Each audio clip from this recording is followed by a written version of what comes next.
कोणते फील्ड कमी किंवा जास्त नाही म्हणजे प्रायव्हेट सेक्टर वाईट, पब्लिक सेक्टर चांगलं, पैसे कमवणं वाईट, गरीब राहणं चांगलं. No, this concepts are not correct. This are incomplete concepts. Complete concept काय की you have to satisfy your self, की तुम्हाला सॅटिस्फॅक्शन भेटलं पाहिजे. At the end of the day मी काम केल्यानंतर मला सॅटिस्फॅक्शन भेटलं पाहिजे. Otherwise it becomes mechanical. पाट्या टाकणं त्याला म्हणतो. मग पाट्या टाकण्यासाठी ह्या सर्व्हिसमध्ये यायचं असेल, this is not the right choice. You make up your mind whether you want to enter civil services for contributing for public good. आणि पब्लिक गुड दोन्ही प्रकारे करता येतं. By working in a private sector पण करता येतं, by being in a public servant पण करता येतं. मला एवढं माहीत नव्हतं की PMPML आल्याबद्दल माझी एवढी जास्त पॉप्युलॅरिटी तर वाढलेली आहे. चांगली गोष्ट आहे. आणि आल्यानंतर सुखद बातमी अशी भेटली की गेल्या वर्षीच्या लिस्टमध्ये COEPचे 16 विद्यार्थी लिस्टमध्ये आले, ही खरोखरच अभिनंदनाची गोष्ट आहे. मला असं वाटतं की नंबर तर निश्चित वाढत राहील, पण इथून पुढे आपला गोल असा पाहिजे की COEPमधला विद्यार्थी टॉपर असावा भारतातून. तर त्यावेळेस खरोखर COEPचं आणखी पुढं नाव चांगल्या प्रकारे होईल, जो की भारतामध्ये नंबर 1 आलेला असेल. अशा दृष्टीनं हे करणं सोपं आहे, अवघड काही नाही आहे.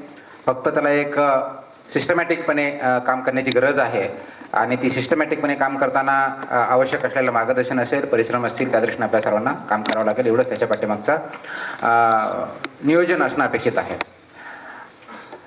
CSAT परीक्षा मी दिलेली नाही. मी असताना सिव्हिल सर्व्हिसेस एक्झामिनेशन होतं, त्याचं नेचर चेंज होतं. आणि दरवर्षी UPSC सिव्हिल सर्व्हिसेसमध्ये चेंजेस करत असतं.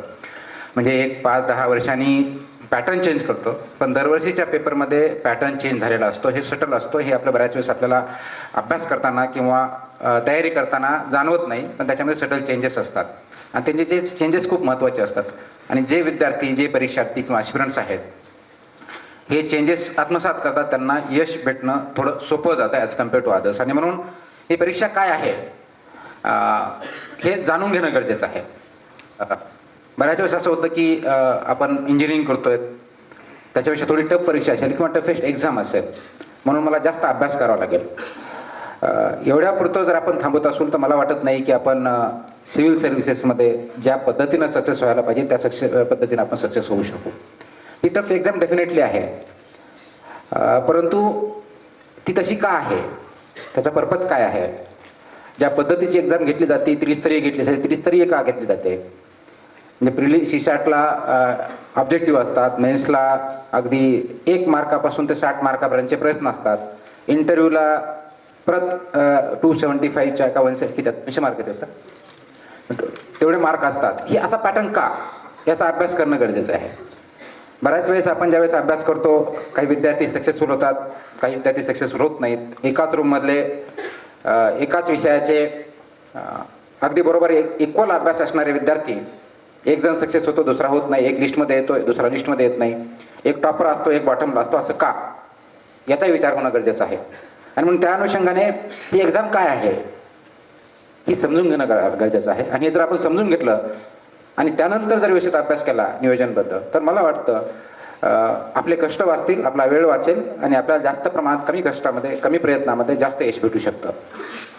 आणि हे ज्यांनी अभ्यास केला आहे, ज्यांनी आकलन केलं आहे, ते सर्वात जास्त चांगले चालू शकतात. आणि म्हणून तुम्हाला जर कधी आश्चर्य वाटत, मला माहीत नाही तुमच्याकडे हा डेटा आहे की नाही आहे, दिल्लीमधले आणि उदाहरणार्थ पुण्यामधले सर्वात जास्त सिव्हिल सर्व्हिसेस क्लासेस त्यांचेच आहेत जे फेल झालेले आहेत. त्याच्या पाठीमागचे कारण त्यांना फेल का झालं हे बऱ्यापैकी माहीत असेल, सक्सेस कसं व्हायचं हे माहीत नसेल, पण फेल का झालं हे डेफिनेटली माहिती आहे. आणि म्हणून ते थोडाफार प्रमाणात आपल्याला गायडन्स करण्याचा प्रयत्न करत असतात. आणि म्हणून फेलियर करून शिकलं पाहिजे आणि सक्सेस कोण आहे त्यांच्याकडून शिकलं पाहिजे. फेलियर करणं हे शिकलं पाहिजे, फेलियर का झालो, कोणत्या त्रुटी राहिल्या, आणि सक्सेस जे आहे त्यांच्याकडून सक्सेस कसे झालो, त्याच्या नियोजन काय केलं पाहिजे, त्याच्या आयडियाज काय आहेत हे शिकलं पाहिजे. आणि याचं आयडियल कॉम्बिनेशन म्हणजे ज्यांनी फेल होऊन परत परीक्षा पास झाले आहेत ते असतं. त्याच्यापैकी मी एक आहे. त्याच्यामुळे मी बऱ्याच वेळेस 2 वेळेस फेल झालेलो, 3 वेळेस अल्टिमेटली आणि फायनली सिलेक्शन झालं. याचा अर्थ तुम्ही पहिल्या वेळेस फेल व्हा असं माझा म्हणण्याचा अर्थ नाही, ते माझ्याकडून शिका, तुम्ही फेल होऊ नका हा माझ्या बोलण्याचा अर्थ आहे. तर व्हॉट इज दिस एक्झाम. आणि ज्यावेळेस एखाद्या अवघड गोष्ट आपल्याला करायची असते किंवा एखादी मोठी गोष्ट आपल्याला विजय तो काहीतरी करायचं असतं, 10वीची परीक्षा आली की आपल्याला आईवडील, मित्रमंडळी सर्वजण सांगतात की आता 10वीचं वर्ष खूप चांगला अभ्यास कर, 10वीचं झालं तर करिअर होईल, नाही तर करिअर होणार नाही. मग 10वी झालं की 12वी. आता 12वीचं एक वेळ झालं की मग प्रश्न मिटला. मग मेडिकल आल्यानंतर काहीच नव्हतं किंवा इंजिनिअरिंग आल्यानंतर लक्षात येतं की त्याच्यापेक्षा खूप टफ आहे. मग ते करायचे. ते झाल्यानंतर लक्षात येतं की MBBS झालोय किंवा BE झालोय, स्पेशलायझेशन नाही. मग MD करायचं. ते इंडियात करायचं, बाहेर करायचं, बाहेर करायचं तर USA मध्ये करायचं.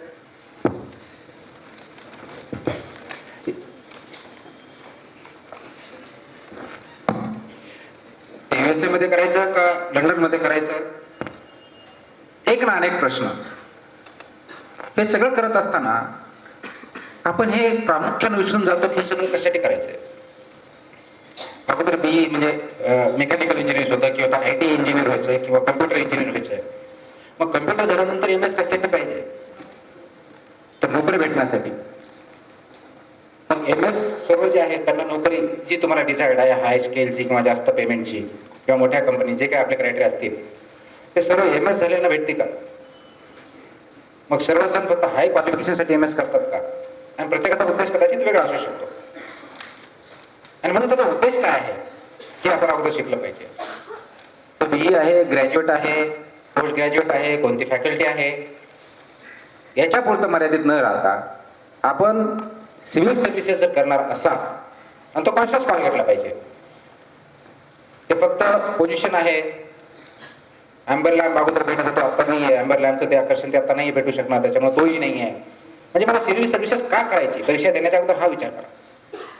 जे मला IAS व्हायचंय, IPS व्हायचंय, मला डेप्युटी कलेक्टर व्हायचंय किंवा ज्या कोणत्या सर्व्हिसेस तुमच्या ऍस्पिरेशन फॉरेन सर्व्हिस व्हायचंय ते मला का करायचंय हा प्रश्न अगोदर विचारा.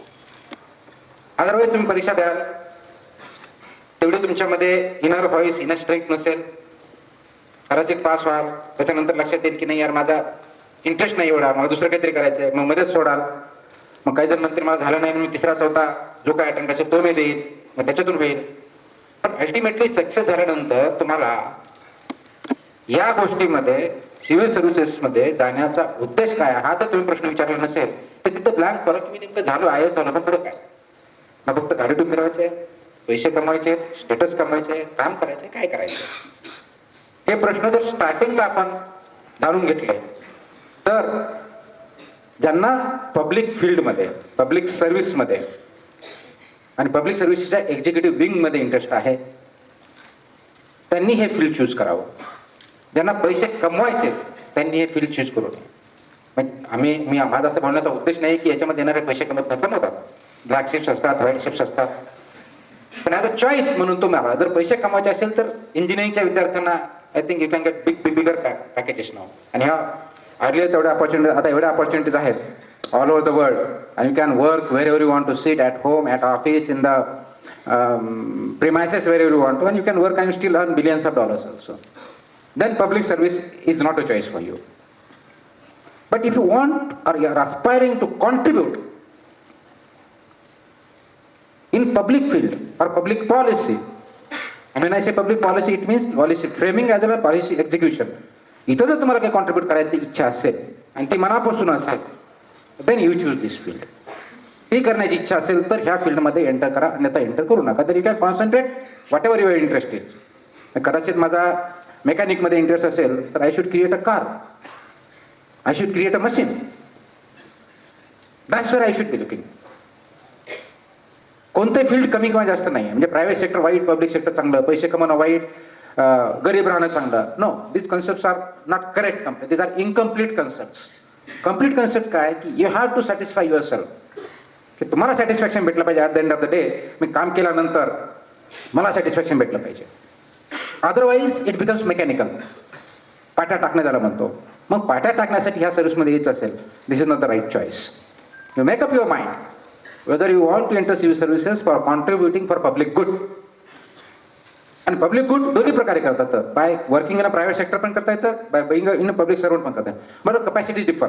The impact of contributing to public good in a public service is far more than in a private sector. It will require a lot of time to make it a policy and execute it at level, mass level. ती capacity या फील्डमध्ये जास्त आहे. म्हणजे as a mechanical engineer for example you want to are automobile engineer तुम्हाला व्हायचं, you can create a machine पण ती मशीन त्या बसेसनी पब्लिक ट्रान्सपोर्ट वापरणं हे पब्लिक ट्रान्सपोर्ट करू शकतं, प्रायव्हेट सेक्टरमध्ये करू शकत नाही, लिमिटेड स्कोपमध्ये करू शकतं. करायचं असेल तर it requires huge time and energy to propagate that much. हे as a public servant, as a contribution public good, you can do in this capacity as a civil servant. Or if you want to make laws, public service can make laws, advise, suggest, and then legislation. You go in politics. You are a good leader, good speaker, you can contribute, you can canvas the masses. Yes, that is also field. So no field is good or bad, provided your intentions are right for that purpose. आणि ते ज्यावेळेस तुम्ही कराल, मग याच्यामध्ये civil सर्व्हिसमध्ये entry करायची की नाही, you decide one that, and once you decide then don't retract. आणि म्हणून तुम्हाला हा अभ्यास सुरू करायच्या अगोदर हे बघावं लागेल, why civil services exam is regarded as one of the prestigious exams and what does it want to achieve. What is the goal of this examination? Why such type of questions are asked? Why these subjects are given? Why you have to choose only one option and you have to write? Why these 2000 marks, not 1000 or 3000? Why there are questions of 1 mark as well as 60 marks? There are questions for 1 mark, 2 mark, 5 mark, 10 mark, 20, 30, 60. Why? Why this type of variety? Why as a candidate, I am engineering background or I am some medical background, I have to answer of 8057 report, or I have to know something which is happening in China or some other countries. Why? Is it relevant? And the answer, if you try to understand the answer to this question, then you will realize what civil servants are expected to be. And once you understand that, then you try to work on those factors and then you can study.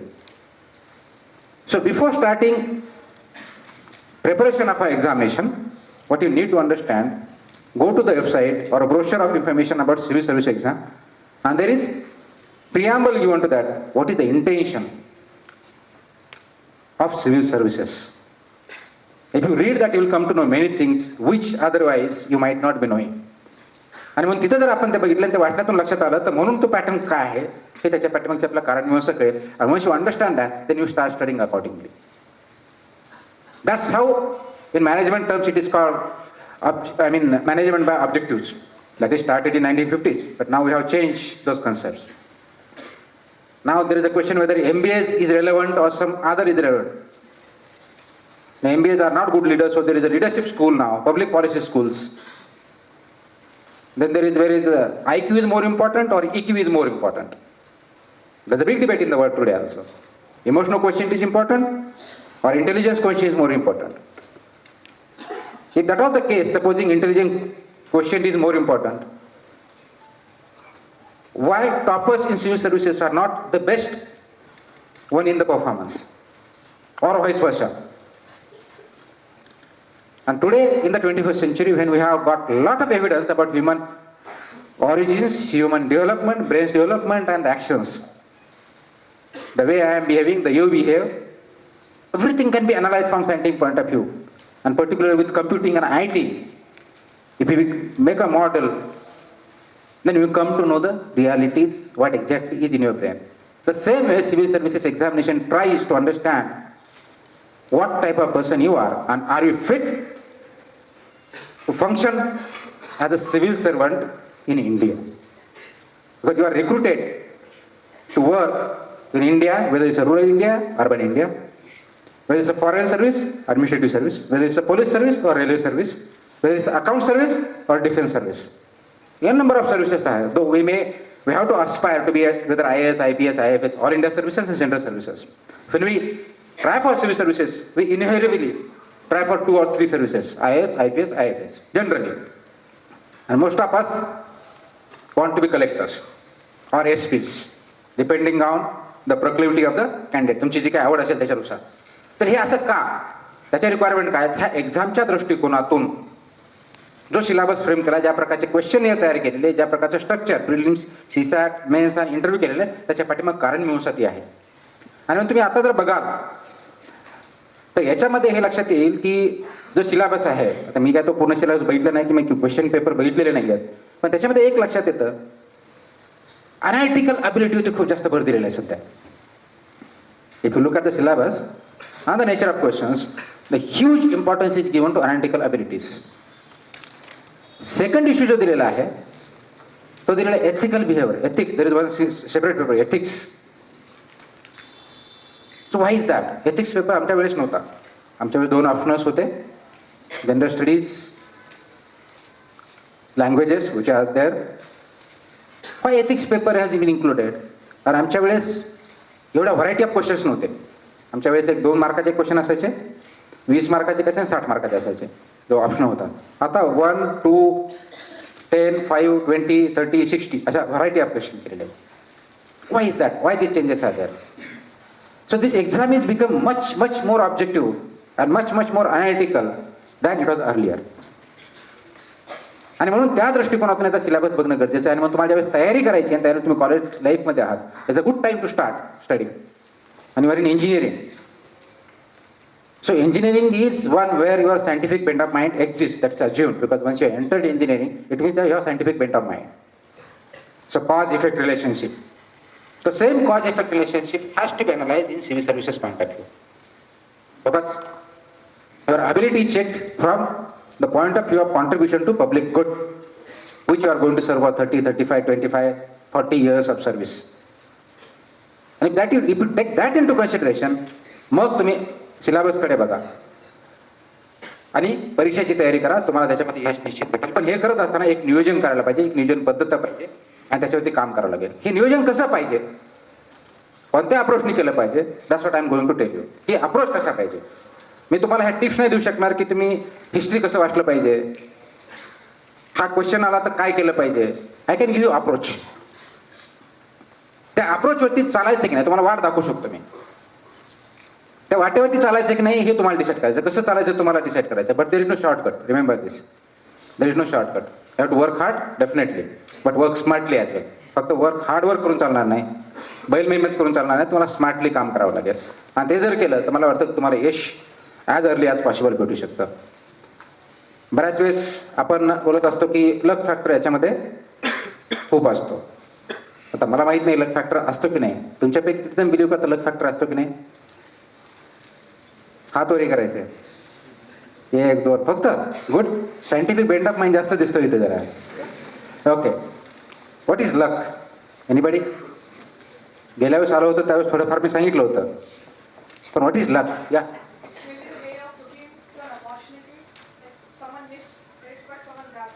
Okay. Who is Twitter owner? ट्विटरचा owner, Twitter वापरतो आपर्यंत. You must definitely have heard that name. Founder of Twitter, Bezos नाव कोणी ऐकलंय का? Anybody? Who is he? Pardon? Okay. त्यांचं एक famous statement आहे, ते लकबद्दल आहे. there's a famous statement which says that 50% luck, 50% coincidence and remaining hard work is my success. That is what the statement is. No, what does that mean? Does it mean that he has luckily done it, or is it a coincidence? So that's what I'm asking the question, what is that? According to me, luck म्हणजे काय? Me luck तर believe करत नाही. But what is लक जर define करायचंच झालं तर ते लक असं आहे, the success awaits those who have everything in order. The success awaits those who have everything in order.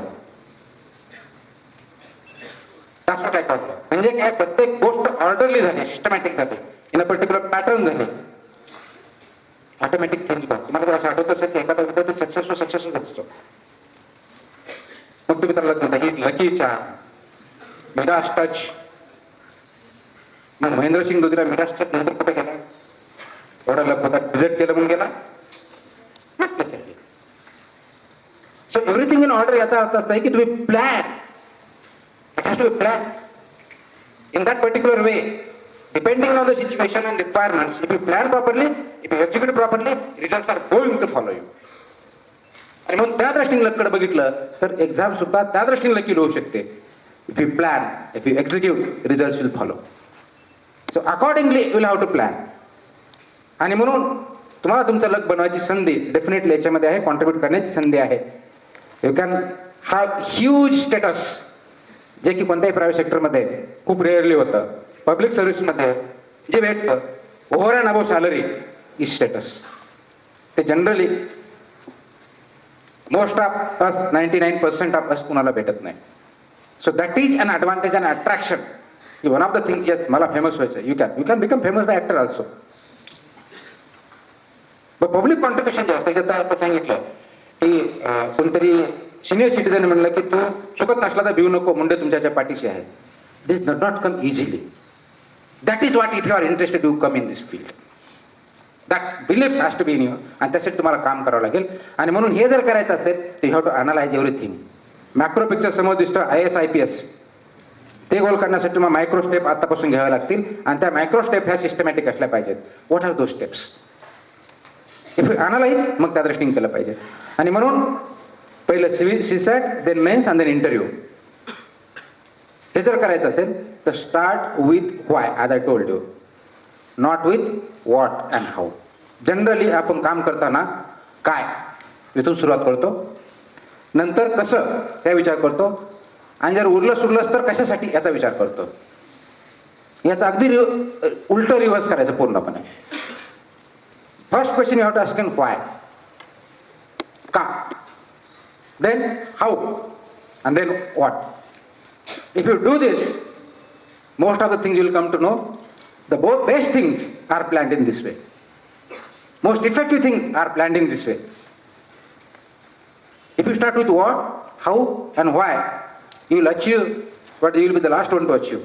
It will be not be the most effective thing. आणि म्हणून जे मोस्ट सक्सेसफुल आहेत, whether in industry, whether as a human being, whether as a student or elderly, they go their approach is this way, why, how and what. आणि civil सर्व्हिसला त्या दृष्टिकोन चालू करा, automatic तुम्हाला प्रश्नाचे उत्तर भेटत जाते. आणि मग ते करायचं असेल तर first thing you must understand why, how. Once you decide why you want to become, that is your choice, as I told in the first. How you are going to do it.